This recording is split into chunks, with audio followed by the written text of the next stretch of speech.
Om Namo Bhagavate Vasudevaya. Om Namo Bhagavate Vasudevaya. Om Namo Bhagavate Vasudevaya. Om Namo Bhagavate Vasudevaya. Om Namo Bhagavate Vasudevaya. Om Namo Bhagavate Vasudevaya. Verset 14. Janena Gasyagham Yunjan Sarvatosya Chamadbhayam Sadhunam Bhadrameva Syad Asadhutamanekrit. Traduction. Celui qui fait souffrir l'innocent devra apprendre à me craindre. Quand les êtres cruels sont punis, la sûreté des personnes pieuses est assurée. Commentaire. Srila Vishwanath Chakravarti Thakur cite le roi. Si tu me dis qui il sera effrayé par moi. Même si tu ne me le dis pas, il le sera quand même. Dans toutes les conditions, celui qui nuit à l'innocent devra me craindre de toute manière. Le devoir d'un roi est d'apporter la protection aux citoyens.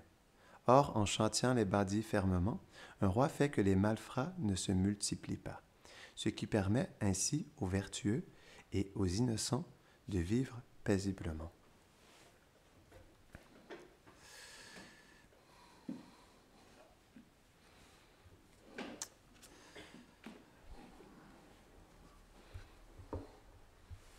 Om Gyanatimirandasya Gyananjarasharakaya Chakshurun Meritam Jena Tasmai Shri Gurave Namaha Shri Chaitanya Manobishtam Stapitam Jena Bhutale Svayam Rupa Kadamayam Dadati Svapadantikam. He Krishna Karuna Sindho Dina Bhandho Jagatpate Gopisha Gopika Kanta Radha Kanta Namostute Tapta Kanchana Gaurangi Radhe Brindavaneshari Vrishabhanusute Devi Pranamami Hari Priye Vanshakalpatarubhyashta Kripa Sindhubhya Hevacha Patitanam Pavanebhyo Vaishnavebhyo Namo Namaha. Jaya Shri Krishna Chaitanya Prabhu Nityananda Shri Advaita Gadadhara Shivasadi Gaura Bhakta Vrindam. Hare Krishna, Krishna Krishna, Hare Hare, Hare Rama, Rama Rama, Hare Hare. Namaham Vishnupadaya, Krishna Prashtaya Bhutale, Shrimate Bhaktivedanta, Swaminiti Namine, Namaste Sarasvati Devi, Gauravani Pracharine, Nirvashesha Shunnavadi, Pashtatyare Shatarine. Donc, ça fait plusieurs versets que dans le Srimad Bhagavatam, ça explique l'importance du roi et la protection des citoyens, et aussi la protection des éléments néfastes dans la société. Aujourd'hui, j'aimerais parler des éléments néfastes à l'intérieur de nous. Parce que dans le chapitre 17 de la Bhagavad Gita, Krishna l'explique, non, c'est dans le chapitre 16, la nature divine et démoniaque. Qu'à l'intérieur de nous, nous avons à la fois la nature divine et la nature démoniaque. Naturellement, dû à nos vies passées, nous avons pris naissance dans différentes circonstances qui nous ont poussés à être dans des conditions avec beaucoup de passion et d'ignorance. Ce qui fait que lorsque nous reprenons naissance, ces influences de l'énergie matérielle sont toujours présentes à l'intérieur de nous. Mais heureusement, ces influences ne définissent pas l'âme. Parce que dans le Jaiva Dharma, Bhaktivinoda Thakur, il explique que nous avons deux svadharma, deux natures. La nature conditionnée, qui est influencée par l'énergie matérielle, par les modes de la nature, par les impressions passées, et notre nature éternelle. Donc, bien sûr, la nature conditionnée, elle est compliquée. C'est normal parce qu'elle est faite de quoi? Des modes de la nature. Et, comme on expliquait, pas seulement il y a ces deux natures à l'intérieur de nous, mais il y a une histoire amérindienne qui, on pourrait dire, s'apprête bien avec ce principe-là. C'est l'histoire, en fait, de deux loups. Il y avait deux loups qui se battaient pour la suprématie, un loup blanc et un loup noir. Non. Donc, pour nous, on pourrait dire le loup blanc, c'est les qualités divines à l'intérieur de nous, le mode de la vertu, et le loup noir, c'est la passion et l'ignorance. Donc, dans cette histoire-là, c'est expliqué que ils étaient toujours en confrontation l'un avec l'autre, constamment. À un moment donné, le loup blanc, parce que justement, il avait une pureté de par son caractère, il a réussi par sa ruse et aussi son intelligence, il a réussi à détrôner et aussi à prendre la position, en fait, principale dans ce combat. Donc, c'est un point qui est intéressant. Donc, ce qui est compliqué avec les modes de la nature à l'intérieur de nous, comme on a expliqué, il y a ces deux natures-là, mais qui sont toujours en confrontation l'une avec l'autre. Et on peut tous sentir ça. Comment se fait-il qu'à l'intérieur de moi, je sente à la fois cette nature qui me pousse vers le bas et à la fois cette nature qui veut me pousser vers le haut? C'est intéressant, non? Ces deux choses sont toujours présentes, non? Parce que c'est la nature du corps conditionné, non? Il y a la passion, l'ignorance et la vertu. Et ce qui est compliqué avec un corps matériel, c'est qu'il y a toujours en fait une compétition entre ces trois énergies pour la suprématie. C'est comme ça c'est expliqué dans le Bhagavatam, une compétition pour la suprématie. La passion est contre l'ignorance et la vertu est contre la passion et l'ignorance, et vice-versa, donc constamment. Donc il y a toujours une bataille intérieure qui est là. Et en plus, il y a l'âme qui a une nature, qui est tatasta, qui veut dire que, comme elle est petite, elle doit toujours prendre refuge d'une énergie de Krishna pour son existence. Parce que par sa petitesse, elle n'est pas Atmaram. Nous, on pense qu'on est Atmaram, et c'est ça qui est bizarre dans le monde matériel. Atmaram, c'est Krishna. Krishna, il est autosatisfait, il est autosuffisant. Mais il est le seul à être Atmaram. Nous, on n'est pas Atmaram. On se pense Atmaram, non? Ça veut dire qu'on se pense autosatisfait, on se pense autosuffisant, non? Et malheureusement, dans ce sentiment d'indépendance, on perd justement cette sécurité, cette connexion à Krishna, non?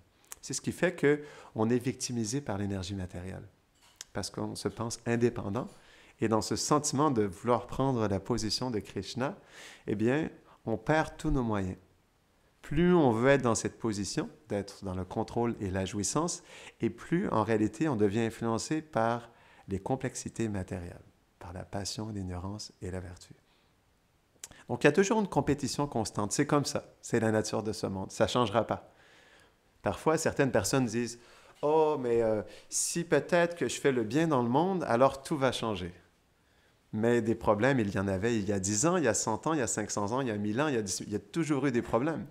Parce qu'il y a toujours les dualités dans ce monde. Ce monde, il est fait des modes de la nature. Donc ça ne peut pas changer. Donc il y a toujours des conflits, il y a toujours des dualités, il y a toujours des problèmes.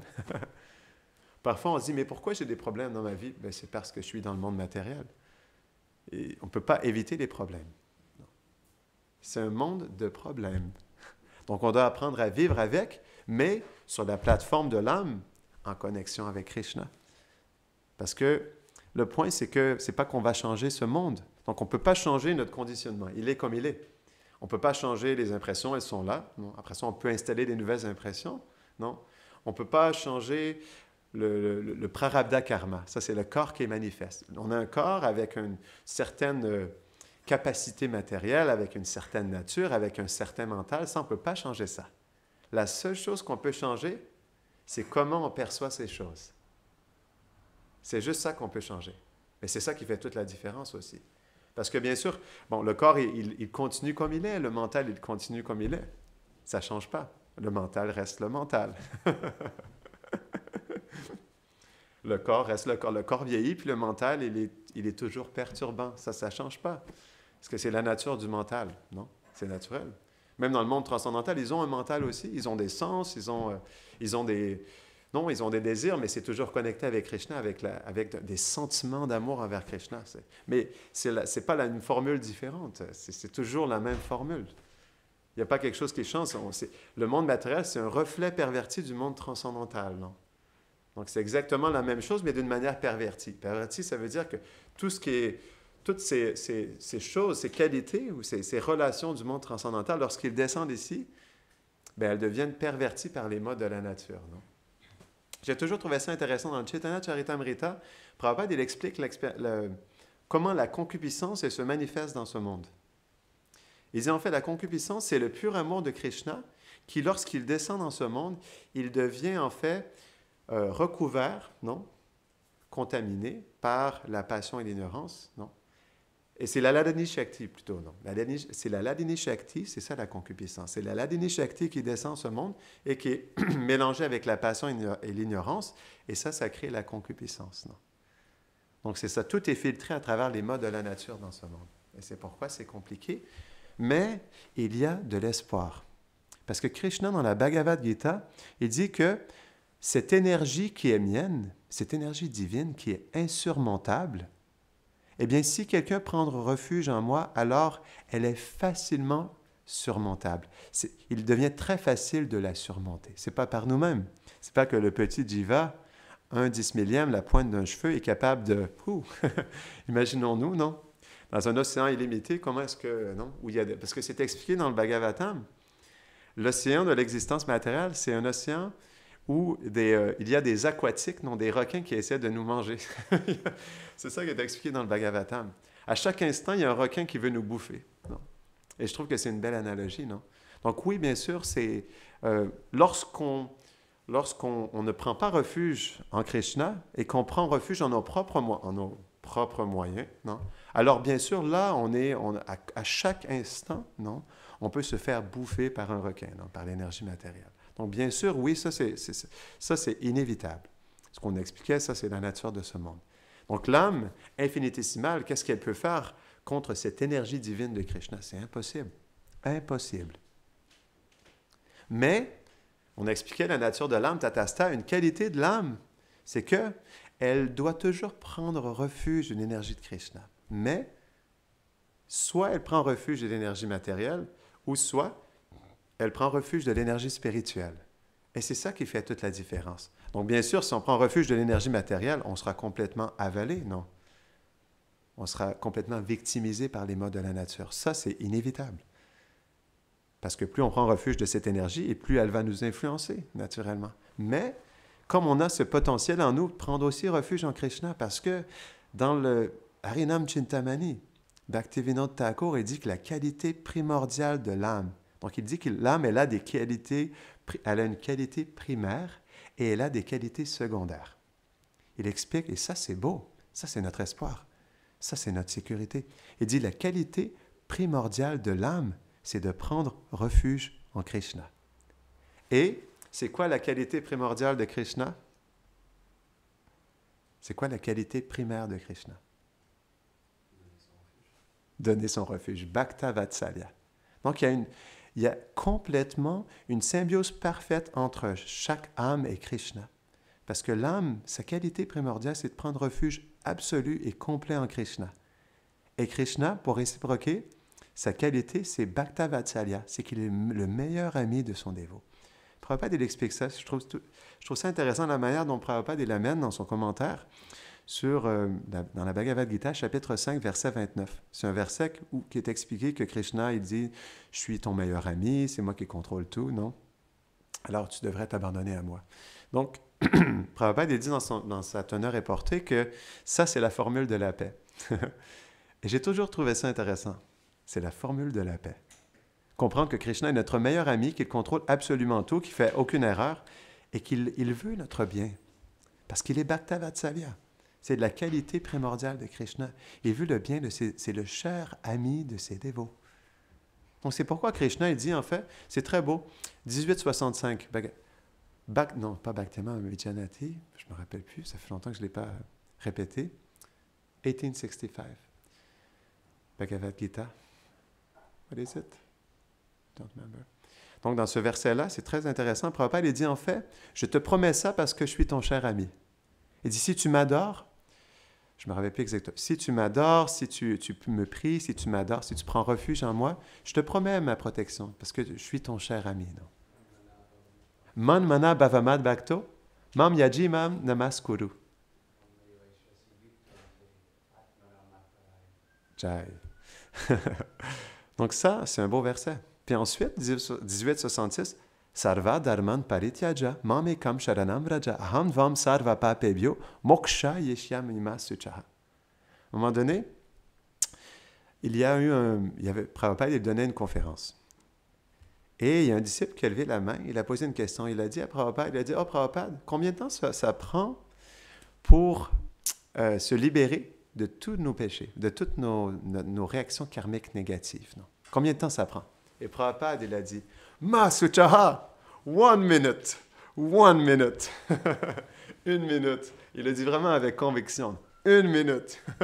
Ça prend 1 minute. Ma Suchaha, il partageait ce verset, non? En fait, de prendre refuge de Krishna, ça prend 1 minute pour être purifié, en fait, de toutes ces choses. Si on prend un refuge sincère, non, comme c'est souvent expliqué par les Vaishnavas, si on chante un nom sincère de Krishna, un nom sincère de Krishna, à quel point c'est bénéfique pour nous, à quel point ça va développer notre relation avec un nom, un pur nom de Krishna. Donc, si on peut méditer là-dessus, est-ce que je peux chanter un pur nom? Est-ce que je peux me disposer de la meilleure manière pour chanter le plus sincèrement possible, non? Pour un jour chanter un pur nom. Donc, c'est beau.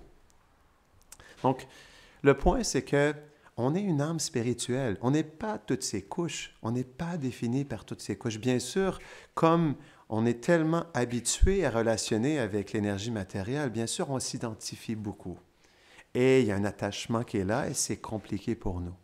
Mais il y a toujours l'espoir qu'on est une âme spirituelle. On ne perd jamais cette capacité de prendre refuge en Krishna.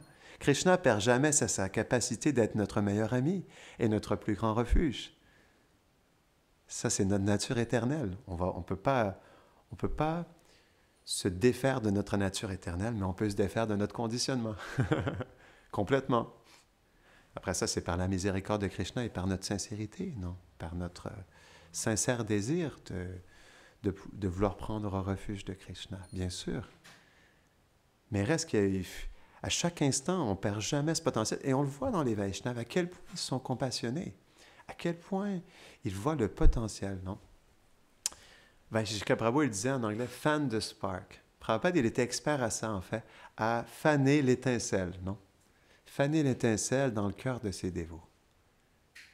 L'étincelle, ça veut dire le potentiel qui est là pour servir Krishna. Ce que Prabhupada il dit, et ça, c'est tellement beau, il dit la dévotion, le souvenir de Krishna, non?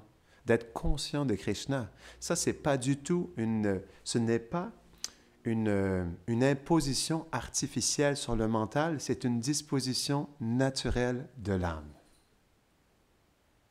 C'est une disposition naturelle de l'âme. Parce que notre vraie réalité, c'est notre relation avec Krishna. Ça, c'est notre vraie réalité. Ça ne change pas. Qu'on en soit conscient ou pas, c'est notre vraie réalité. C'est comme, on ne peut pas détacher l'âme de sa qualité de prendre refuge en Krishna, et on ne peut pas détacher l'âme de Krishna.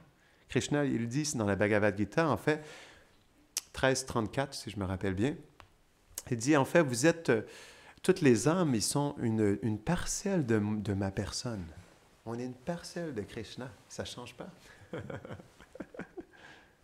Mais dans notre conscience matérielle, on se sent tellement détaché parce que on est tellement plus absorbé avec l'énergie matérielle. Et ça nous fait sentir qu'on est détaché de Krishna, qu'on est déconnecté. En réalité, non. On n'est jamais déconnecté de Krishna. Même on pourrait dire physiquement, hein. Krishna, physiquement, il est à côté de nous en ce moment. Et Paramatma, c'est quoi? C'est Krishna dans le cœur, à côté de nous, à chaque instant. Même ça, on l'oublie, hein, c'est tellement simple. Mais en même temps, on l'oublie tellement rapidement qu'à chaque instant, même dans mes moments les plus difficiles, Krishna, il est toujours à côté de moi. C'est pourquoi c'est notre meilleur ami. Il est toujours là. À chaque instant, il ne nous quitte jamais, jamais, jamais.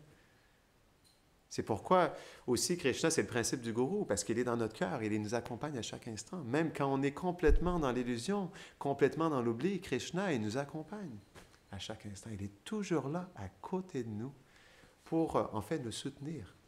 Il est toujours prêt à nous soutenir à chaque instant. C'est pourquoi il dit ça dans la Bhagavad Gita.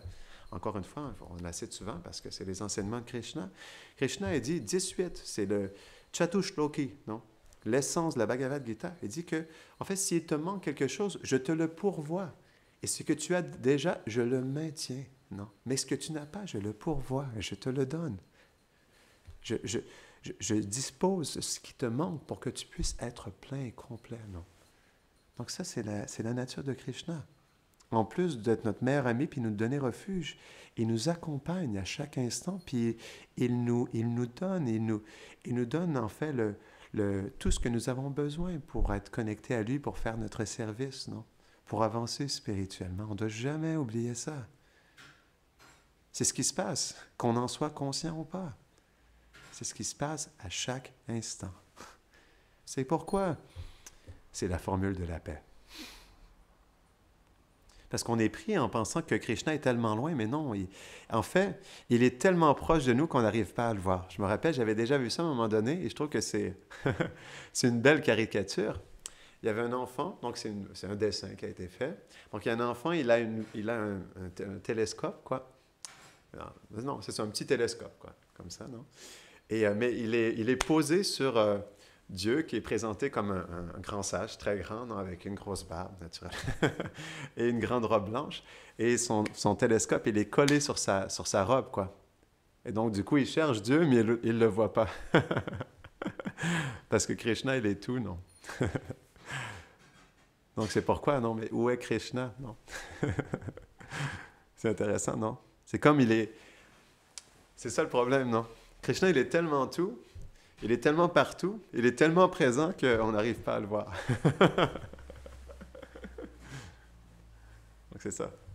Puis il n'est pas moins présent dans nos difficultés que dans nos joies, dans nos réussites. Hein. Il n'est pas moins présent.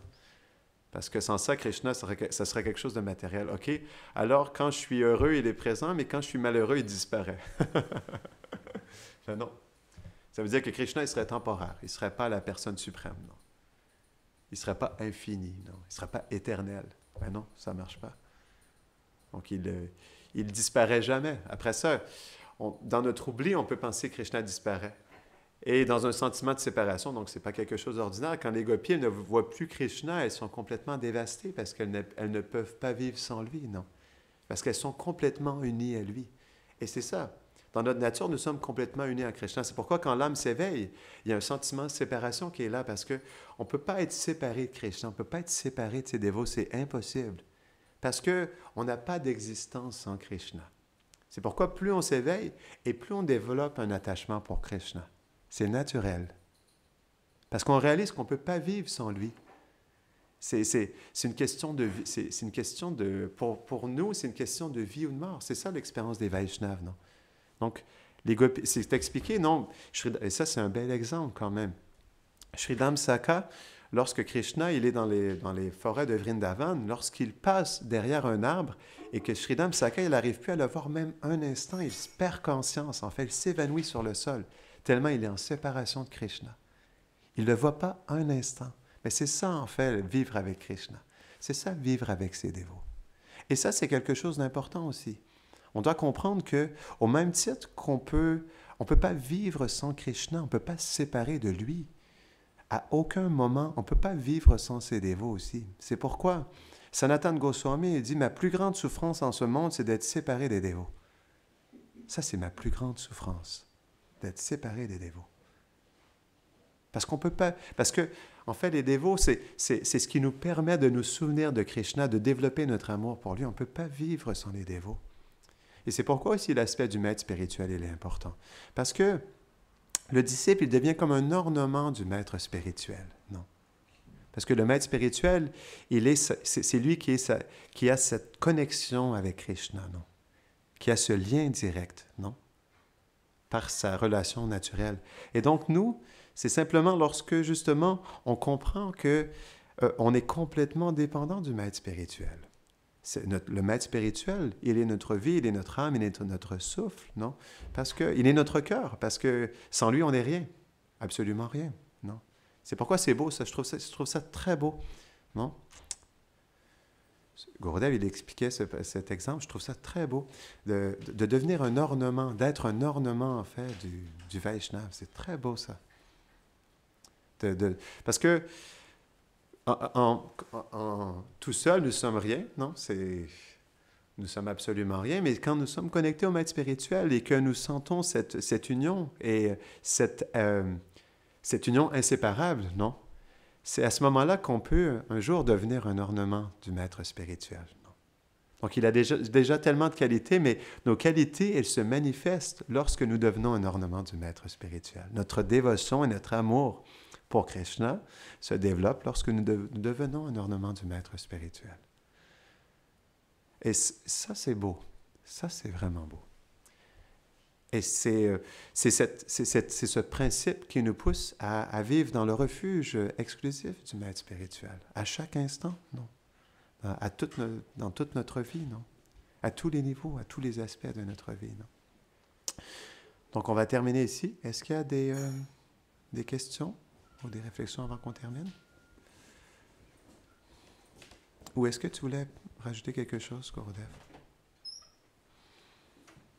Grantara Shrimad Bhagavatam ki Janitai Gaura Premanande.